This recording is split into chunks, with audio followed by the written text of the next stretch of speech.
இன்றைய அனைவருக்கும் வணக்கம். இன்றைய அடுத்த நிகழ்ச்சி உலக அமைதி நல்லிணக்க குழு ஐரோப்பாவுடன் இணைந்து இந்தியாவிலிருந்து சங்கத்தமிழ் இலக்கிய பூங்கா வழங்கும் உரை அரங்கமாகும். உரையாளர் ராம்குமார் அவர்கள் போர் இல்லாத பூமி என்னும் ஒரு அருமையான தலைப்பில் இன்று உரையாட நம்முடன் இணைந்துள்ளார். இப்பொழுது நான் உரையாளரை அறிமுகம் செய்ய தளத்தினை ஸ்ரீகந்தராஜா மாஸ்டர் அவர்களிடம் கையளிக்கின்றேன். நன்றி. மிகவும் நன்றி.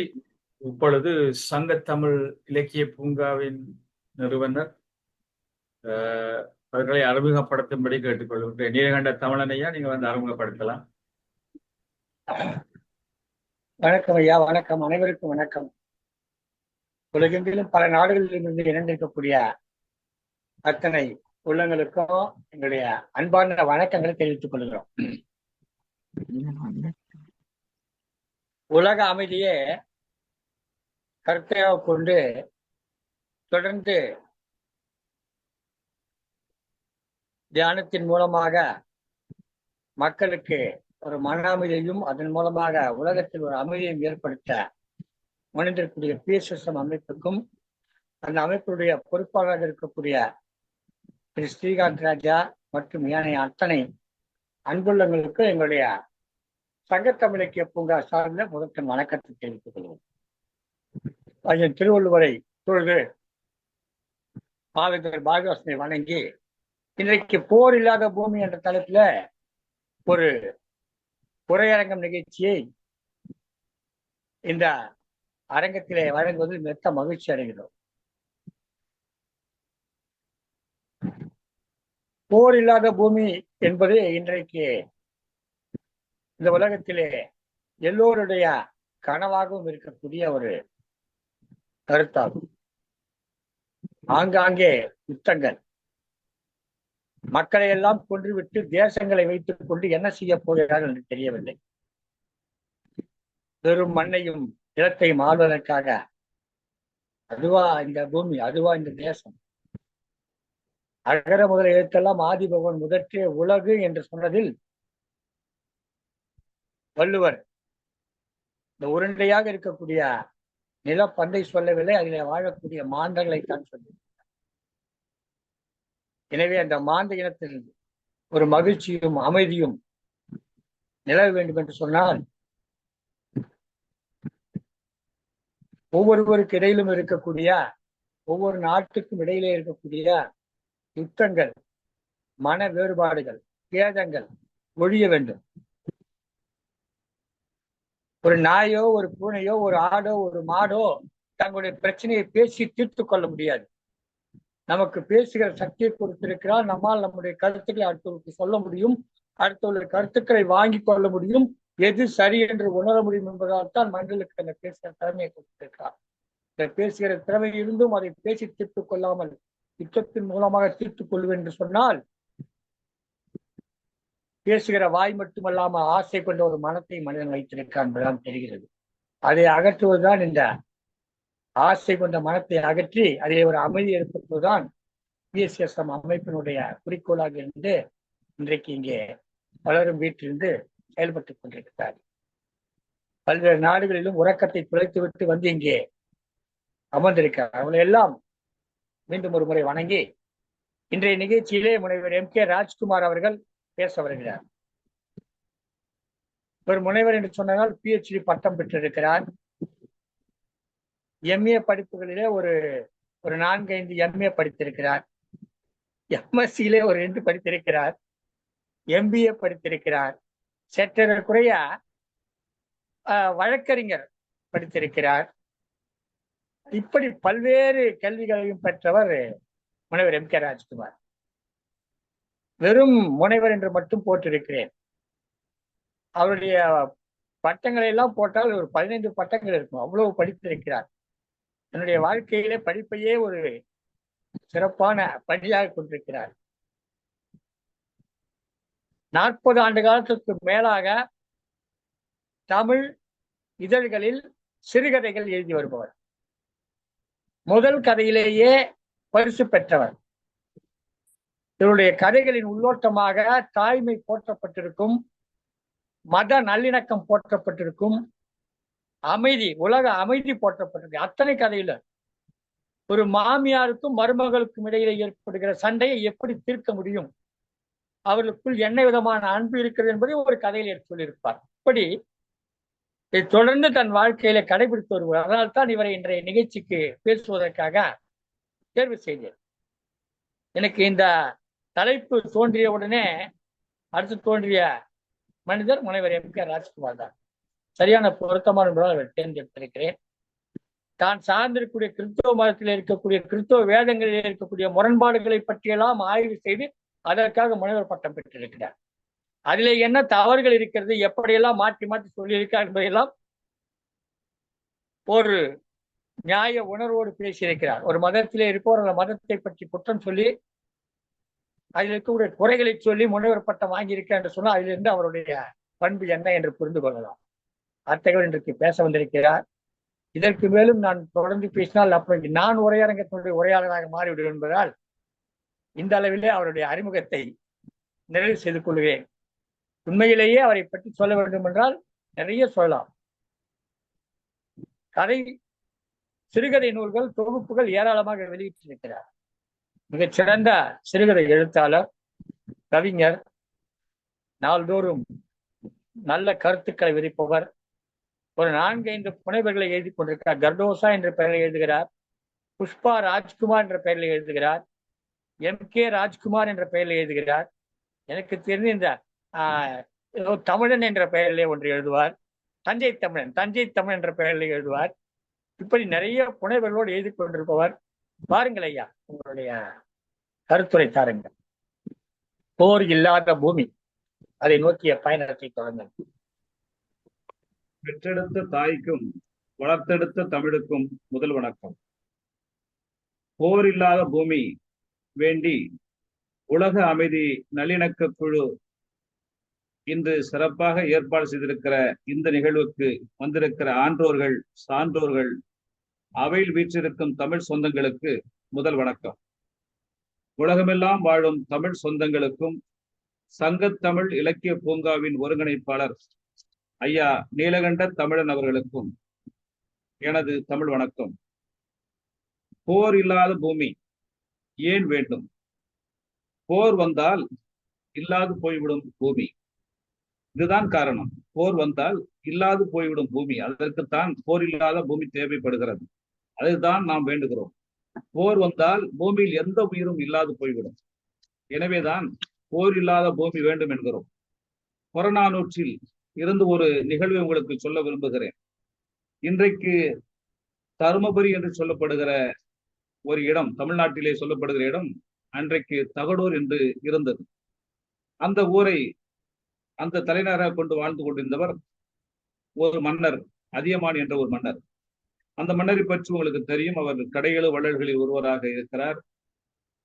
அவர் தனக்கு கிடைத்த அரிய நெல்லிக்கனியை தமிழ் போற்றுகிற, தமிழை வளர்க்கிற, தமிழை பேசுகிற, தமிழோடு உயிராக இருக்கிற அவையாருக்கு அதை கொடுத்து, நீங்கள் அதை உண்டு நீண்ட நாள் வாழ வேண்டும், தமிழ் சேவை செய்ய வேண்டும் என்று சொல்லி அவையாருக்கு அந்த கனியை கொடுக்கிறார். இந்த நிகழ்வு நடந்து கொண்டிருக்கிற போது பக்கத்து நாட்டில இருக்கிற தொண்டைமானுக்கும் அவருக்கும் ஏற்கனவே பகை இருக்கிறது. இந்த போர் மூடும் என்ற ஒரு அபாயம் இருக்கிறது.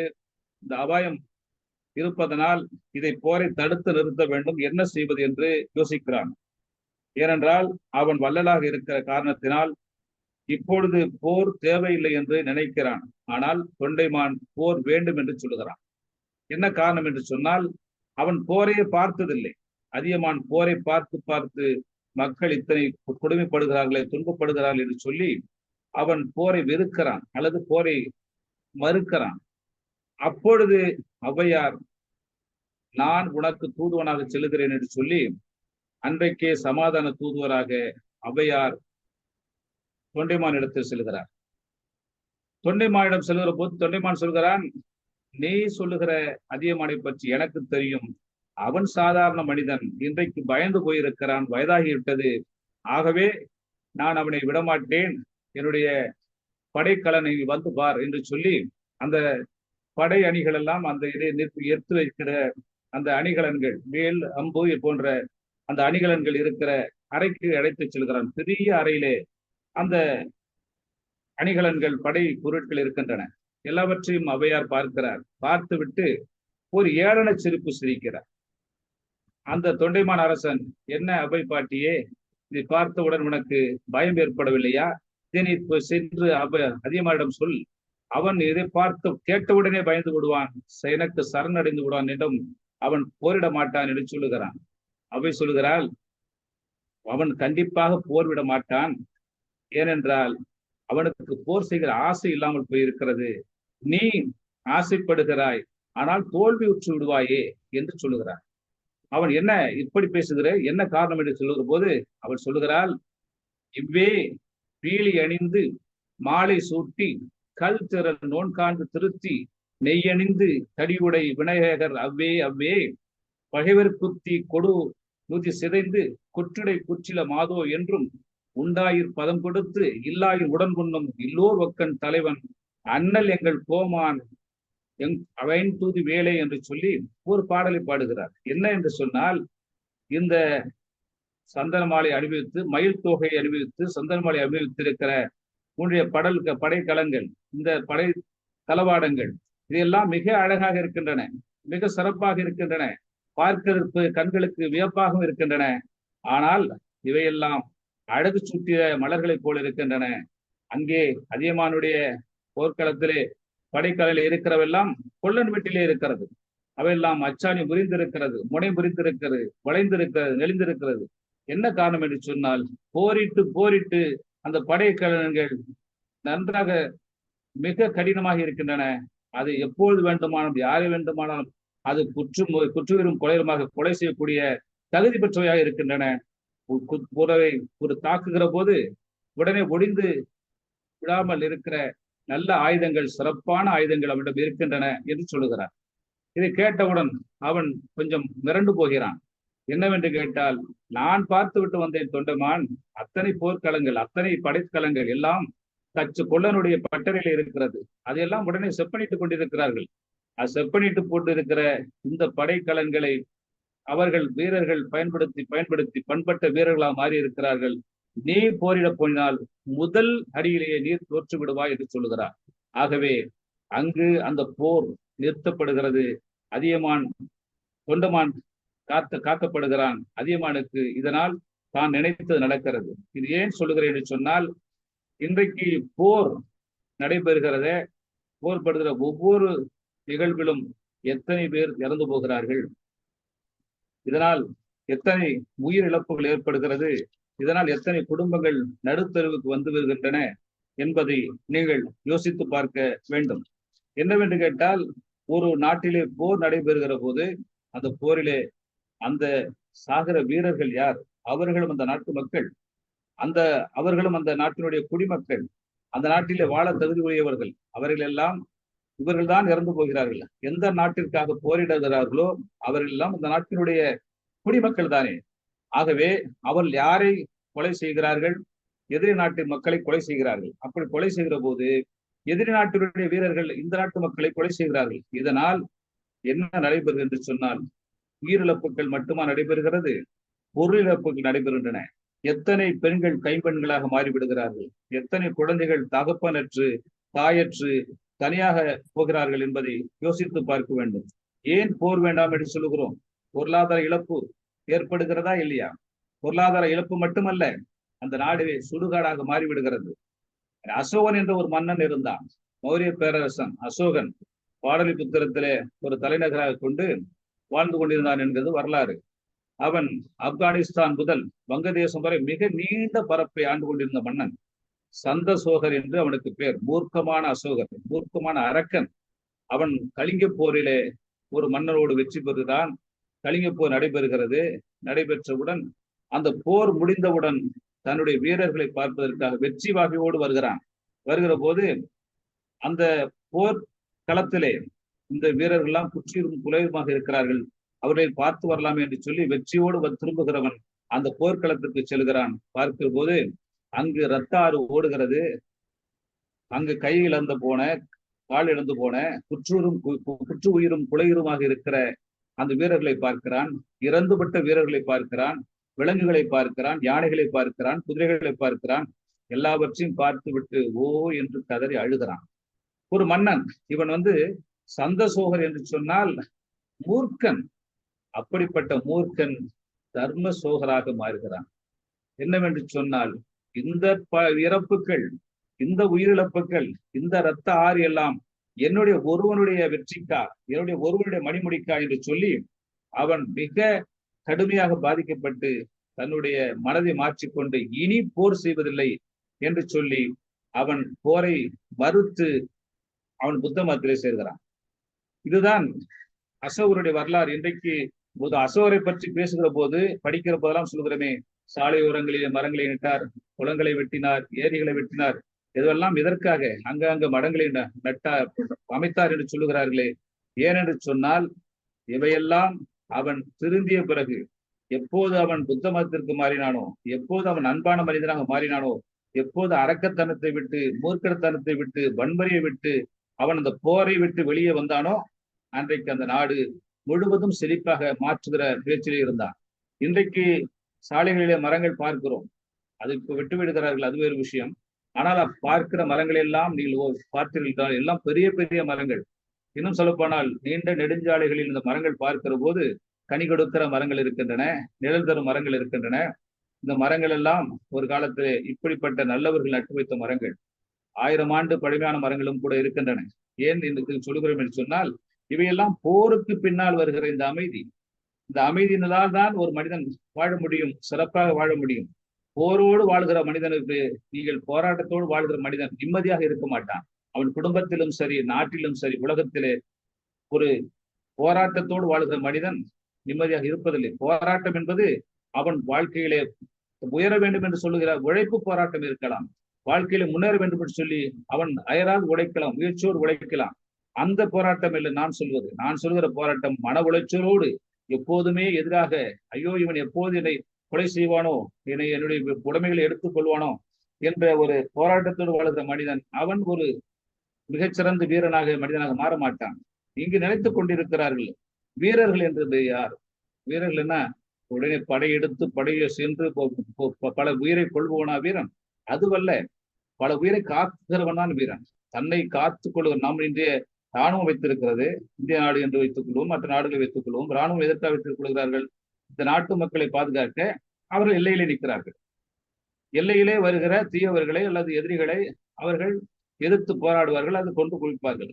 ஆக திருட வருகிறவனை, அல்லது ஒரு நாட்டில் படையெடுத்து வருகிறவனை, ஒரு நாட்டிலே கொள்ளையடிக்க வருகிறவனை, ஒரு நாட்டிலே உயிர் சேதத்தை எடுக்க வருகிறவனை, பெண்களை களவாடுகிறவனை, திருடனை, அவனை எதிர்கொண்டு அவனை கொலை செய்வ அல்ல அவனைக்கு மறுப்பதற்காக அங்கு ராணுவம் தேவைப்படுகிறது.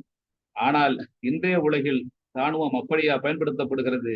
யோசித்து பாருங்கள். உலகிலே நாம் 2 உலகப் போர்களை சந்தித்திருக்கிறோம். முதல் உலகப் போர் 1914ஆம் ஆண்டிலிருந்து 14 முதல் 1918ஆம் ஆண்டு வரை கிட்டத்தட்ட 4-5 ஆண்டுகள் நடைபெற்றன. இந்த முதல் உலகப் போரிலே ஜெர்மனி, ஜப்பான், இத்தாலி போன்ற நாடுகள், பிரான்ஸ், அமெரிக்கா, பிரிட்டன், சீனா, ரஷ்யா போன்ற நாடுகள் ஈடுபட்டன. இந்த முதல் உலகப் போரிலே இறந்து போன மக்கள் எத்தனை பேர் என்று உங்களுக்கு தெரியுமா? 60 மில்லியன் மக்கள் இறந்து போயிருக்கிறார்கள். அதில் அப்பாவி மக்கள் 40 லட்சம் மக்கள் இறந்திருக்கிறார்கள். எப்படி என்று சொன்னால், இவர்கள் சண்டையிடுவார்கள், நாடு பிடிக்கிற ஆசையிலே இந்த நாடுகள் எல்லாம், இந்த பெரிய நாடுகள் எங்கெல்லாம் நாங்களெல்லாம் பெரிய வீரர்கள், வல்லரசுகள் சொல்லிக் கொண்டிருக்கிறார்களே, இவர்கள் எல்லாம் செல்லா காசுகள். நம்முடைய மொழியிலே சொல்ல வேண்டும் என்று சொன்னால், இவர்கள் வல்லரசுகள் அல்ல, செல்லா காசுகள் என்று தான் சொல்லுவோம். ஏனென்று கேட்டால், இவர்கள் போரிட்ட அந்த 4-5 ஆண்டுகளிலே 1914ஆம் ஆண்டு முதல் 1918, கிட்டத்தட்ட 28 ஜூலை 14 11-11-1918 வரை இந்த 5 ஆண்டுகளிலே எத்தனை உயிரிழப்புகள், எத்தனை உயிர் சேதங்கள், எத்தனை அங்ககீன குறைபாடுகள், கை கால் போனவர்கள், மற்றபடி நட முடியாமல் முடங்கி போனவர்கள் எத்தனை என்று சொல்லி கணக்கெடுக்கிற போது மிகப்பெரிய கணக்கு வருகிறது. இன்றைக்கு யூதர்களை, ஜெர்மனியிலே கொல்லப்பட்ட யூதர்கள் 10 லட்சம் என்று சொல்லுகிறார்கள். ஆனால் அந்த யூதர்களால் கொல்லப்பட்டவர்கள் எத்தனை பேர் என்பதை நீங்கள் யோசித்து பாருங்கள். அவர்களை ஏன் குறிவைத்து கொல்லப்பட்டார்கள் என்பதற்கு நீங்கள் அந்த வரலாற்றை படிக்கிற போது உங்களுக்கு தெரியும். எங்கெல்லாம் இன்றைக்கு நடைபெறுகிறதே, இஸ்ரேலுக்கும் பாலஸ்தீனத்திற்கும் நடைபெறுகிறதே போர் நடைபெறுகிறதே, இந்த போர் எதனால் ஒரு போர் நடைபெறுகிறது? இந்த போரினால் இந்த இந்த இந்த இரண்டு நாடுகளுமே சிறிய சிறிய நாடுகள். ஆனால் வியாபாரத்திற்காக அல்ல, தன்னுடைய படைக்கலங்களை விற்பதற்காக அல்ல, தாங்களுடைய சுயநலத்திற்காக இந்த இரண்டு நாடுகள் சண்டையிட்டுக் கொண்டிருக்கின்றன. இன்னும் சொல்ல போனால் முதல் உலக போரில் 90 லட்சம் ராணுவ வீரர்கள் கொல்லப்பட்டிருக்கிறார். கிட்டத்தட்ட 2.5 கோடி ராணுவ வீரர்கள் காயமடைந்திருக்கிறார்கள். ராணுவத்தினுடைய இறப்பு 55,25,000 பேர், காயம்பட்டவர்கள் 13 லட்சம், 1,30,00,000 பேர், குடிமக்கள் 40 லட்சம் பேர் இறந்திருக்கிறார்கள். எங்கு இந்த ஒரு பகுதியில் மட்டும். அங்க இன்னொரு பகுதியில 44 லட்சம் பேர், 85 லட்சம் பேர், 37 லட்சம் பொதுமக்கள் இறந்திருக்கிறார்கள். இந்த பிரான்ஸ், ருஷ்யா, பிரிட்டன், இங்கே ஜெர்மனி, ஆஸ்திரியா, ஹங்கேரி, இத்தாலி, இது போன்ற நாடுகள், இவருடைய இழப்புகள் யோசித்து பாருங்கள். இன்றைக்கு கூட வன்முறை இருக்க காரணம் என்னவென்று சொன்னால், இவர்கள் எல்லாம் இன்னும் அதை மறக்கவில்லை. அந்த 2ஆம் உலகப் போர் நடைபெற்றதே 1939 1945 வரை, கிட்டத்தட்ட 6 ஆண்டுகள். இந்த 6 ஆண்டுகளிலே இறந்து போன மக்கள், தனித்து விடப்பட்ட மக்கள், எதிரிகளாக மாறிய மக்கள், மற்ற நாடுகளிலே தஞ்சமடைந்த மக்கள், இவர்கள் எல்லாம் கணக்கெடுத்தால் அது ஒரு பெரிய நாடாக மாறும். அந்த அளவிற்கு அத்தனை ஒரு கொடுமையை இந்த போர்கள் கண்டிருக்கின்றன. இந்த மண் யாருக்காக படைக்கப்பட்டது? மனிதனுக்கு மட்டுமாக இந்த மண் படைக்கப்படவில்லை. இங்க இருக்கிற எல்லா உயிரினங்களுக்கும், விலங்குகளுக்கும், பறவைகளுக்கும், மற்ற உயிரினங்களுக்கும் சேர்த்துத்தான் இந்த உலகம் படைக்கப்பட்டிருக்கிறது. ஆனால் மனிதன் தன் சுயநலத்திற்காக, தனக்காக மட்டுமே படைக்கப்பட்டதாக எண்ணிக்கொண்டு இந்த உலகை மிக கொடுமையாக அவன் நடத்துகிறான். திருவள்ளுவர் சொல்லுகிறான், படைமாட்சியிலே படை எப்படி இருக்க வேண்டும், படையினால் என்ன செய்ய வேண்டும் என்றெல்லாம் அவன் படைமாட்சியிலே சொல்லுகிற போது மிக அழகாக அந்த படையை பற்றி நடத்துகிற விஷயம்லாம் சொல்லுகிறான். ஆனால் அதை கூட நீங்கள் சரியாக பயன்படுத்த வேண்டும், உங்கள் பாதுகாப்புக்காக பயன்படுத்த வேண்டும், நாடு பிடிக்கிற ஆசைக்காக பயன்படுத்தக்கூடாது என்பதாக அவன் சொல்லுகிறான். நம்முடைய உறுப்புகளை போல நம்முடைய படை எப்படி உறுப்புகள் எல்லாம் பொமைந்து ஊரஞ்சா வேல்படை வேந்தன் பெருக்கையுள் எல்லாம் தலை என்கிற ஒரு குரலிலே சொல்லுகிற போது 761வது குரலிலே 4 வகை உறுப்புகளாலும் முறையாக அமைந்து களத்திற்படும் துன்பங்களுக்கு அஞ்சாமல் பகைவரை வெல்லும் படையே செல்வங்களுள் சிறந்த செல்வம் என்று சொல்லுகிறான். எதற்காக சொல்லுகிறான் என்றால், தன் எதிரி தாக்க வருகிற எதிரியை பாதுகாப்பதற்காக. நாம் போய் போரிட்டு ஒரு நாட்டை கொள்ளையடிப்பதும், ஒரு நாட்டை கைப்பற்றுவதும், அந்த நாட்டில் இருக்கிற பெண்களை களவாடி வருவதும், அங்கே இருக்கிற சிறார்களை கொள்வதும், இதுதான் வீரம் என்று சொன்னால் அதைவிட ஒரு கேவலமான செயல் இந்த உலகத்தில் இருக்க முடியாது. நாம் ஒருவரை அடிப்போம் என்று அடிப்போம் என்று சொன்னால் அது ஒரு கேவலமான தொழில் செயல் என்று நாம் நினைக்கிறோம். இதைத்தான் இந்த உலக வல்லரசுகள் என்று சொல்லிக் கொண்டிருக்கிறவர்கள் செய்து கொண்டிருக்கிறார்கள். சிறிய சிறு நாடுகள் மேல் படையெடுத்துக் கொண்டிருக்கிறார்கள். இன்னும் சொல்ல போனால் நம்முடைய தமிழ் சொந்தங்கள் இலங்கையில இறந்து போனார்களே, கடைசியிலே முள்ளிவாய்க்காலிலே இறந்து போன எண்ணிக்கை 4 லட்சம் என்கிறது இலங்கையினுடைய தமிழ் சொந்தங்கள். ஆனால் 40,000 என்கிறது ஐநா சபை. அத்தனை இல்லை என்று சொல்லுகிறது இலங்கை அரசு. 1948 என்று நினைக்கிறேன், அன்று சுதந்திரம் அடைந்திலிருந்து இலங்கையில இன்றைக்கு வரைக்கும் தமிழருக்கான உரிமை, தமிழர்களுக்கு போடப்பட்ட எந்த ஒப்பந்தமும் சரி செயல்படுத்தவில்லை, மீறப்பட்டிருக்கின்றன. நீங்கள் எடுத்துக்கொண்டால் இது லால் பகதூர் சாஸ்திரியோடு ஒரு ஒப்பந்தம் போட்டார்கள், சிறுமாவோ ஒப்பந்தம் நடந்தது. அதன் பிறகு பண்டர்நாயகோடு ஒரு ஒப்பந்தம் நடந்தது. அதன் பிறகு ஜெயவர்த்தனா ராஜீவ்காந்தி ஒப்பந்தம் நடந்தது. அதன் பிறகு இந்திரா காந்தியோடு ஒரு ஒப்பந்தம் நடந்தது. இத்தனை ஒப்பந்தங்களிலும் அதன் பிறகு போர் முடிவுற்ற பிறகும் கூட ஒரு ஒப்பந்தம் போட்டார்கள். இன்று வரைக்கும் தமிழர்களுக்கான நீதி கிடைக்கவில்லை. நான் ஏன் இதை இங்கே குறிப்பிடுகிறேன் என்று சொன்னால், இது போரிலே பாதிக்கப்பட்டவர்கள் அங்கு நம்ம தமிழ் சொந்தங்கள், நம்ம தமிழர்கள் அங்கு இறந்து போனார்கள். தமிழில் இங்கிருந்து தமிழகத்திலிருந்து குடிபெயர்ந்தவர்கள், அவர்கள் அங்கே வாழ்ந்தவர்கள், அங்கே பிறந்து அங்கே வாழ்ந்தவர்கள். இத்தனை மக்கள் இறந்திருக்கிறார்கள். இந்த போரினால் கண்டதென்ன? உயிரிழப்புகளும். அவர்கள் எல்லாம் நாடு விட்டு நாடு சென்று பல நாடுகளிலே தஞ்சம் புகுத்த எதிரிகளாக தஞ்சம் புகுந்திருக்கிறார்களே, அதுதான் இந்த போர் கண்ட போரினுடைய விளைவு. அதுதான் பெற்றெடுத்த பிள்ளைதான் இந்த அகதிகள். இத்தனை அகதிகளை வைத்திருக்கிறோமே, ஏனென்று சொன்னால் இன்றைக்கும் கூட அங்கு சிங்கள குடியேற்றங்கள் தமிழ் பகுதியிலே ஏற்றப்படுகின்றன. இன்றைக்கும் தமிழர்கள் நிம்மதியாக வாழ முடியவில்லை. ஆனால் இதையெல்லாம் பார்த்தும் இதையெல்லாம் கேட்டும் இன்றைக்கு கூட எந்த உலகத்துல எந்த மனிதனும் திருந்துவதாக தெரியவில்லை. இன்றைக்கு சதாம் ஹுசேன் என்று ஒரு மனிதன் இருந்தான். ஈராக்கிலே ஒரு அதிபர் இருந்தார். அந்த மனிதன் அணுகுண்டு வைத்திருக்கிறான், பேரழிவு ஆயுதங்கள் வைத்திருக்கிறான் என்று சொல்லி ஒரு போரை அந்த நாட்டில் மீது தொடுத்தார்கள். யார் தொடுத்தது என்பது உங்களுக்கு தெரியும். அமெரிக்கா என்ற வல்லரசு தொடுத்தது.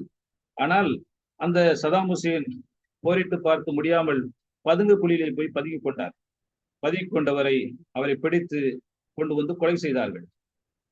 கொலை செய்த பிறகு என்ன அறிக்கை கொடுத்தார்கள் தெரியுமா? இப்படி பேரழிவு ஆயுதங்களோ அணு ஆயுதம் சம்பந்தமான எந்த தடயங்களும் ஈராக்கில் இல்லை என்று சொன்னார். இன்றைக்கு கூட ஈரான் மீது குண்டு போட்டி இருக்கிறார்கள். இஸ்ரேல் அடித்திருக்கிறது. இஸ்ரேலிருந்து ஈரானை தாக்கி இருக்கிறார்கள். அமெரிக்கா வந்து ஈரானை தாக்கி இருக்கிறார்கள். ஆனால் இவர்கள் தாக்கியதனால் எத்தனை பேர் கொலை செய்யப்பட்டார்கள் என்று யோசித்து பாருங்கள். இப்படி பொதுமக்களை கொலை செய்வதற்கு, மக்களை கொலை செய்வதற்கு, இன்னொரு உயிரை கொலை செய்வதற்கு இந்த பூமியிலே உங்களுக்கு யார் அதிகாரம் கொடுத்தது என்பதுதான் நம்முடைய கேள்வி. போர் இல்லாத பூமி ஏன் கேட்கிறோம் தெரியுமா? போர் இல்லாத பூமி இங்கு வாழுகிற மக்களுக்காக, இங்கு பிறந்த மக்களுக்காக கேட்கிறோம். அவர் இஸ்ரேலியனாக இருக்கட்டும் அல்லது ஈரானிய மக்களாக இருக்கட்டும், அவன் பாகிஸ்தானாக மக்களாக இருந்தாலும் கூட பொதுமக்கள் மேல் ஏன் உங்களுடைய வன்முறையை கவிழ்த்து காட்டுகிறீர்கள் என்பதுதான் நம்முடைய கேள்வி. அது வேண்டாம் என்பதுதான் இப்போது நம்முடைய கோரிக்கையும் நம்முடைய எண்ணமுமாக இருக்கிறது. இன்றைக்கு காசா மீது நீங்கள் இஸ்ரேல் போர் தொடுக்கிறது, பாலஸ்தீனத்தின் மீது போர் தொடுக்கிறது, மற்ற நாடுகள் மீது போர் தொடுக்கின்றன. ஏன் அமெரிக்காவே 2ஆம் உலக யுத்தத்திலே ஹிரோஷிமா நாகசாவி மேல் அந்த அணுகுண்டை வீசியது? எத்தனை கொலைபாதகமான செயலை செய்துவிட்டு நாங்கள் எல்லாம் வீரர்கள் என்று சொல்லுகின்ற இந்த கோழைகளை பற்றித்தான் நாம் பேசுகிறோம். இவர்கள் கோழைகள் என்ற ஒரு குற்றச்சாட்டை வைக்கிறோம். இவர்கள் எப்படி வீரர்களாகவார்கள்? ஒரு பொதுமக்கள் மேல் ஒரு அணுகுண்டை வீசிய இந்த அமெரிக்கா எப்படி ஒரு வீரனாக இருக்க முடியும்? அல்லது எப்படி வல்லரசாக நீங்க சொல்லிக் கொள்ள முடியும்? மற்ற நாடுகளைச் போல ஒரு நாட்டை மீது வன்முறையாக படையெடுக்கிற ஒரு தீயவர்கள் எப்படி நீங்கள் நல்லவர்களாக இருக்க முடியும்? வாழ தகுதியற்றவர்கள் நீங்கள். ஆனால் நீங்கள் வாழுகிற மக்களை கொலை செய்கிறீர்கள் என்ற குற்றச்சாட்டை தான் வைக்கிறோம். இந்த நேரடியாக உயிரிழப்பு வீரர்கள் மட்டுமல்ல, போர் வந்தால் எத்தனை பாதிப்பு வருகிறது உங்களுக்கு தெரியுமா? உங்களுக்கு நன்றாக தெரியும். நீங்கள் வரலாறு படித்து பாருங்கள். வரலாற்றிலே நடைபெற்ற போரெல்லாம் பார்க்கிற போது இந்த மன்னர்கள் நடைபெற்ற போரில் எல்லாம் ஆயிரக்கணக்கில் வீரர்கள் இருந்திருப்பார்கள். ஆனால் இந்த நவீன யுகத்திலே நாம் எல்லாம் நாகரிக உலகிலே வாழ்ந்து கொண்டிருக்கிற மக்கள் தான் அதிகமாக இருக்கிறது. இந்த போரால் வரும் பாதிப்புகள், நேரடி உயிர் இழப்புகள் யார்? ராணுவ வீரர்கள். அங்கே இருக்கிறவர்கள் அவருடைய இறப்பு இருக்கிறது, உடல் அங்கீகன குறைபாடுகள் ஆகின்றன, கை கால்கள் அவர்கள் இழந்து விடுகிறார்கள் அல்லது உயிர் சேதமாகிறது. அது மட்டுமல்ல, ஊனம் மட்டுமல்ல, பஞ்சம் ஏற்படுகிறது. உணவு பற்றாக்குறை ஏற்படுகிற போது அந்த பஞ்சத்திலே அந்த மக்கள் இறந்து போகிறார்கள்.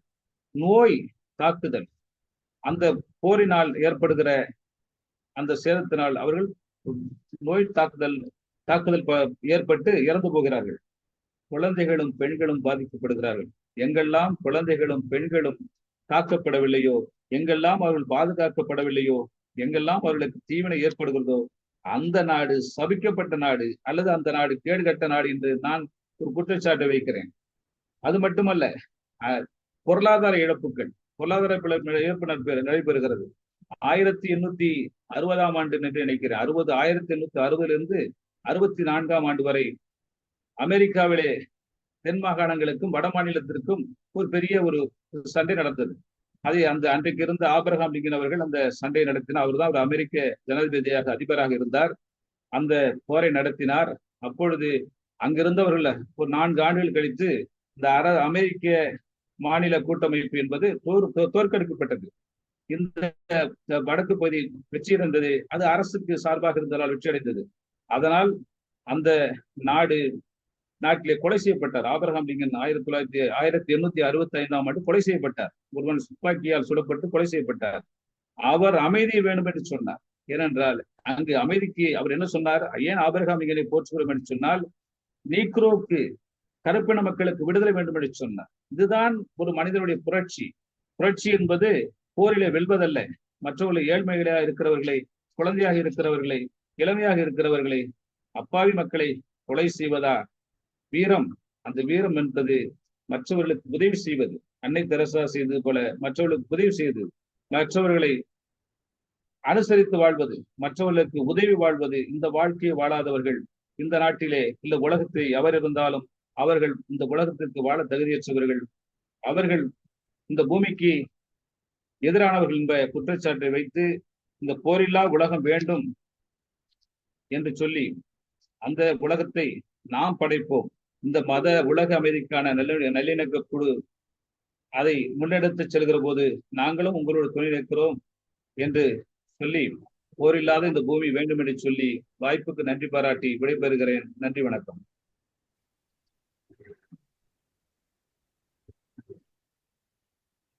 திரு ராம்குமார் அவர்களே, போரில்லாத உலகம் வேண்டும் என தினமும் 3 வேளை தியானம் செய்து 1508 நாட்களை இன்று நாங்கள் நிறைவேற்றிக் கொண்டிருக்கும் இந்த வேளையிலே எமது தளத்திற்கு மிகவும் பொருத்தமான தலைப்பு, அருமையான கருத்துக்களை பகிர்ந்து கொண்ட உங்களுக்கு நன்றியும் பாராட்டும் தெரிவிக்கும் முகமாக 30 வினாடிகள் நாங்கள் கரகோஷம் செய்து கொள்ளப் போகின்றோம்.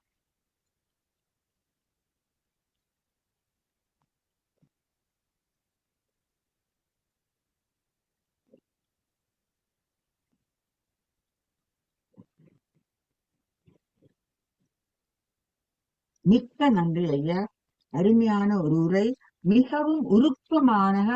நீங்கள் இந்த போரில்லாத உலகம் வேண்டும் எதற்காக என்று மிகவும் உருக்கமான கருத்துக்களை எல்லாம் எங்களுடன் இன்று பகிர்ந்து கொண்டீர்கள். மிக்க நன்றி ஐயா. இப்பொழுது கருத்து கூறுவதற்கு திரு நீலகண்ட தமிழன் ஐயா, நீங்கள் ஏதாவது கூற விரும்பினால் கூறலாம். பேசுங்க ஐயா. ஒரு அருமையான உரை கொடுத்தார். பகுத்துண்டு பள்ளியுறவு முதல் நூலோர் தொகுத்தவற்றில் எல்லாம் தலை என்றார் வள்ளுவர். அடுத்தவங்களுக்கு உதவி பண்ணணும், அடுத்த உயிர்களுக்கு உதவி பண்ணணுமே தவிர அவர்களிடமிருந்து பிடுங்கிக் கொள்ளக்கூடாது, அது வீரம் அல்ல என்ற அழகாக சொன்னார். இடைக்காலை 4 மணிக்கு எல்லோரும் உறங்கிக் கொண்டிருக்க நேரத்திலே வான்வழியாக வந்து கொத்து குண்டுகளை போடுவதா வீரம், அல்லது எல்லோரையும் அங்கே செல்லுங்கள் உங்களுக்கு பாதுகாப்பு அளிக்கிறோம் என்று சொல்லி அவரெல்லாம் அங்கே சென்றவுடனே மொத்தமாக கொன்று குவிப்பதா வீரம்? வீரம் என்பது தன்னுடைய பராக்கிரமத்தையும் எதிராளுடைய பராக்கிரமத்தையும் வைத்து தீர்மானிக்கிறது. நான் கொஞ்சம் பேசுவது கொஞ்சம் மாறுபட்ட கருத்தாக இருக்கலாம். ஐயா சொன்னதிலிருந்து எனக்கு தோன்றியது, அதை சொல்லி இனிமேல் 2 நாடுகள் யுத்தம் போட வேண்டும் என்று சொன்னால் அந்தந்த நாட்டினுடைய தலைவர்கள் சென்று சண்டை போட்டுக் கொள்ளுங்கள். நீங்கள் யார் ஜெயிக்கிறீர்களோ அந்த நாடு உங்களுக்கு என்று ஆக்கிக் கொள்ளுங்கள். சாதாரண மக்களை ஏன் கொள்கிறீர்கள்? அவர்களை ஏன் இருக்கிறீர்கள்? அவர்களை ஏன் துன்பப்படுத்துகிறீர்கள்? அவர்களை கொன்று உங்களுடைய வெற்றியை நாட்டிக்கொள்வது என்ன பெரிய வீரம் எடுக்கப்படும் என்றுதான் அவருடைய உரை எனக்கு புரியது. புதியதோர் உலகம் செய்வோம் என்றார் பாவேந்தர் பாரதிதாசன். அது என்ன உலகம் என்று சொன்னால் அடுத்த வழியிலே சொன்னார், புதியதோர் உலகம் செய்வோம், கெட்ட போரிடும் உலகத்தை வேருடன் சாய்ப்போம் என்றார். அந்த பாவேந்தர் வழியிலும் வள்ளுவர் வழியிலும் நாம் வாழ்ந்து கொண்டிருக்கிறோம். அம்மையார் சொன்னார்கள் 3 வேளை தியானம் செய்கிறோம் என்று.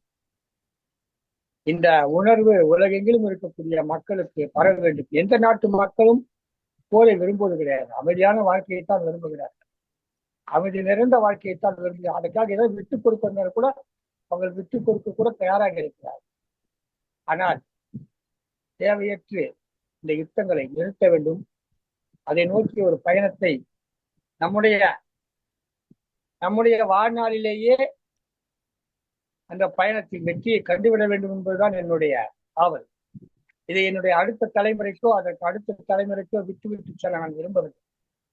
என்னுடைய தலைமுறையோடு இந்த யுத்தங்கள் என்கிற சொல் அகராதியில் மட்டும் இருக்க வேண்டும்.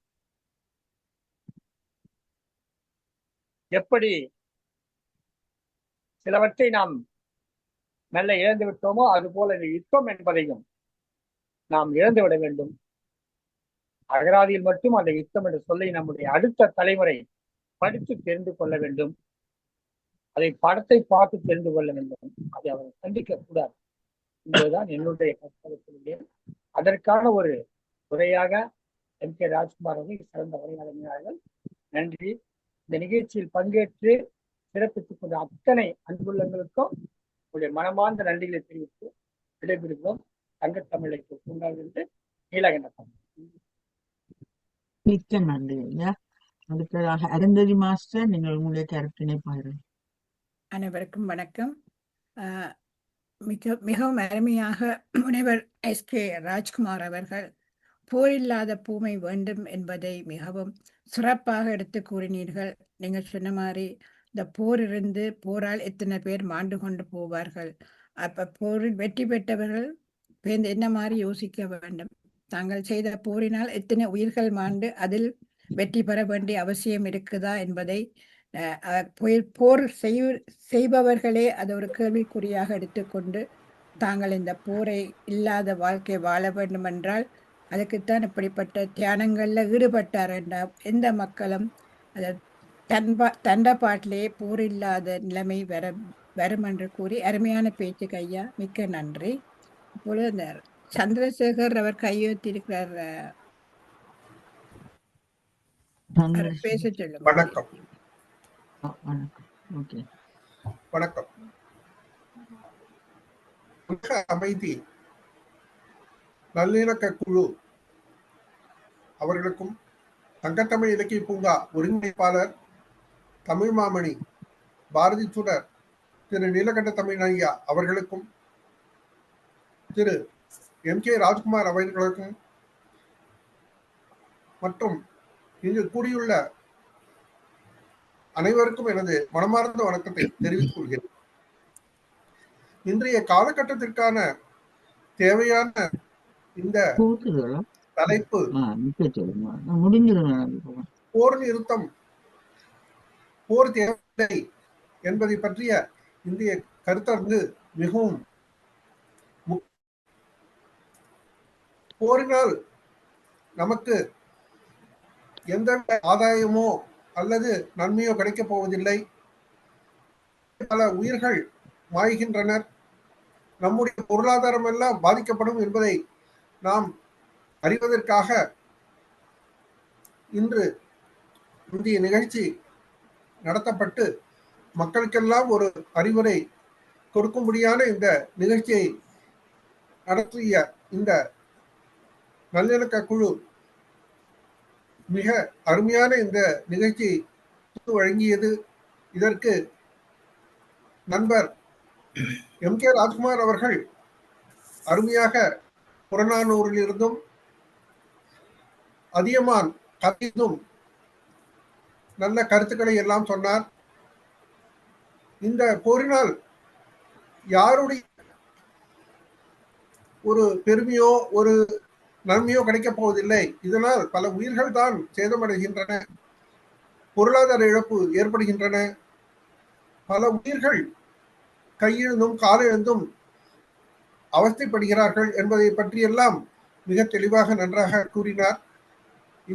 இந்த மாதிரியான இந்த ஒரு அமைதியான வாழ்க்கை, நாம் எல்லோரும் ஒற்றுமையாக இருக்க வேண்டும் என்ற இந்த தத்துவத்திற்காக இந்த தலைப்பு கொடுத்தது மிக அருமையான இருந்தது. இவர் இந்த நிகழ்ச்சியை தொகுத்த மத நல்லிணக்க குழு எனது மனமார்ந்த வணக்கத்தை தெரிவித்துக் கொள்கிறேன். திரு எம்.கே. ராஜ்குமார் அவர்களுக்கும் எனது நன்றியை தெரிவித்துக் கொள்கிறேன். அனைவருக்கும் நன்றியை தெரிவித்துக் கொள்கிறேன். வணக்கம்.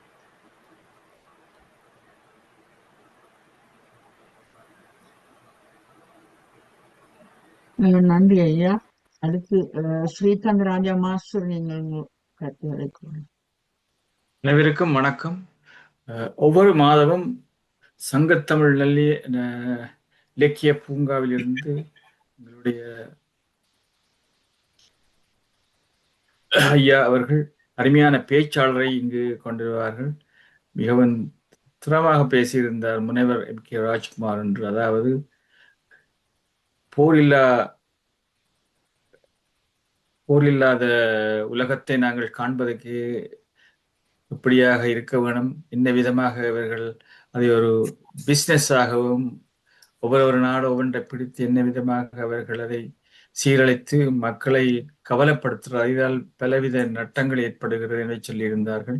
அதுக்குத்தான் நாங்கள் இதில் meditation for the world peace and harmony என்று சொல்லி நாங்கள் ஒவ்வொரு நாளும் செய்கின்றோம் 3 முறை.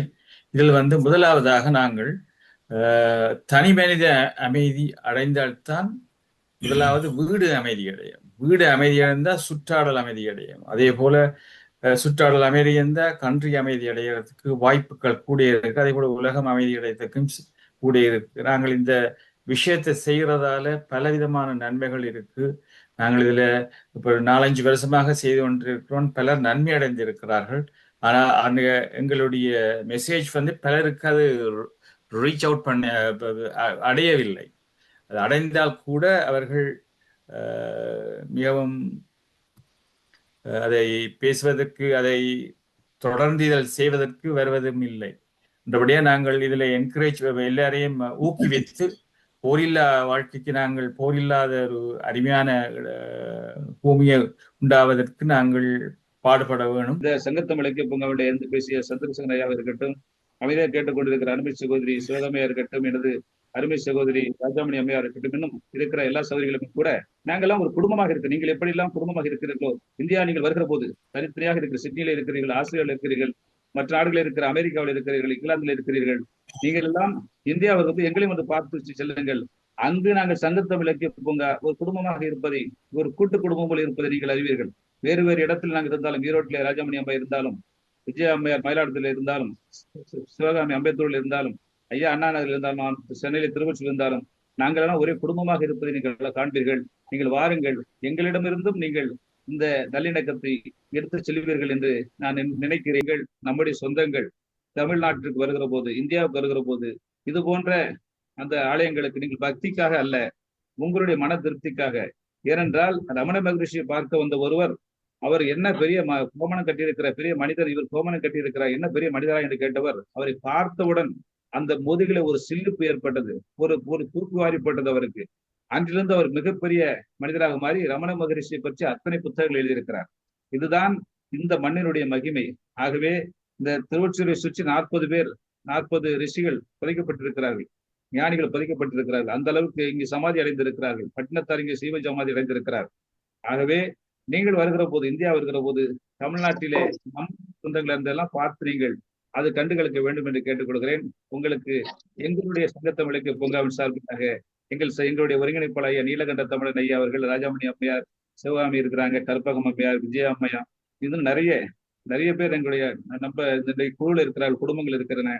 இவர்கள் எல்லாம் உங்களுக்கு கண்டிப்பாக ஒத்துழைப்பார்கள், உதவுவார்கள் என்று சொல்லி வாய்ப்புக்கு நன்றி பாராட்டி விடைபெறுகிறேன். நன்றி, வணக்கம். மிகவும் நன்றி. இத்துடன் நாங்கள் நிறைவு செய்வோம். நன்றி, வணக்கம், நல்வாழ்த்து.